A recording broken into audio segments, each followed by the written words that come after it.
pernah ramai dan menjadi tempat singgah wajib. Beginilah Sare yang kini perlahan ditinggalkan. Hai teman Kongko, balik lagi bareng kita. Siapa yang tidak kenal dengan Sare ya teman Kongko? Tempat ini dulunya pernah menjadi tempat sejuta umat. Baik yang datang dari arah Medan atau yang pulang dari arah Banda Aceh, Sare akan menjadi tempat wajib untuk disinggahi, untuk rehat, berdepak ruang, makan minum, dan sudah pasti beli oleh-oleh untuk dibawa ke tempat tujuan. Entah itu keripik, pisang sale, kacangan buah jagung rebus, dan banyak lainnya. Makanya kalau kita ingat sekarang tentang Sare, kita akan ingat tentang keramaian, pertemuan tidak sengaja, L300 dan motor berjejeran, kedai-kedai yang hidup hingga pagi menjelang, dan segala hiruk pikuk yang terasa tak pernah hilang. Tapi ini teman Kongko, hari ini inilah Sare.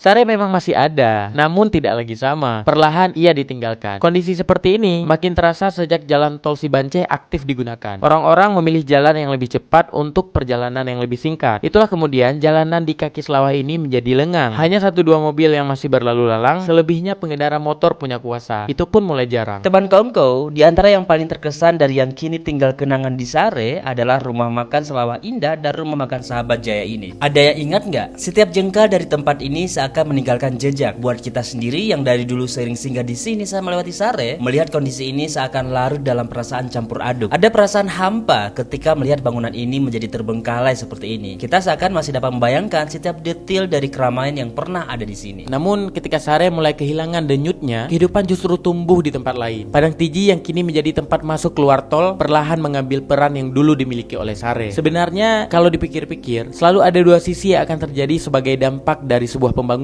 Untuk tol Cibanceh ini misalnya, satu sisi mematikan perekonomian masyarakat Sare, namun di sisi lain menghidupkan perekonomian di daerah Padang Tiji. Namun begitulah zaman. Sare pernah hidup karena kebutuhan zaman dan kini ditinggalkan pula karena kebutuhan zaman. Hingga pada akhirnya kita sadar ini bukan tentang bagaimana sebuah tempat ditinggalkan, tapi ini tentang bagaimana zaman berubah dengan sangat cepat. Yang hari ini ramai bisa saja esok sepi dan bahkan hilang terlupakan. Kadang sebuah tempat tidak benar-benar mati, ia hanya kehilangan orang-orang yang dulu membuatnya hidup. Bagi teman Kongko sendiri, ada kenangan apa di Sare ini? Komen di bawah.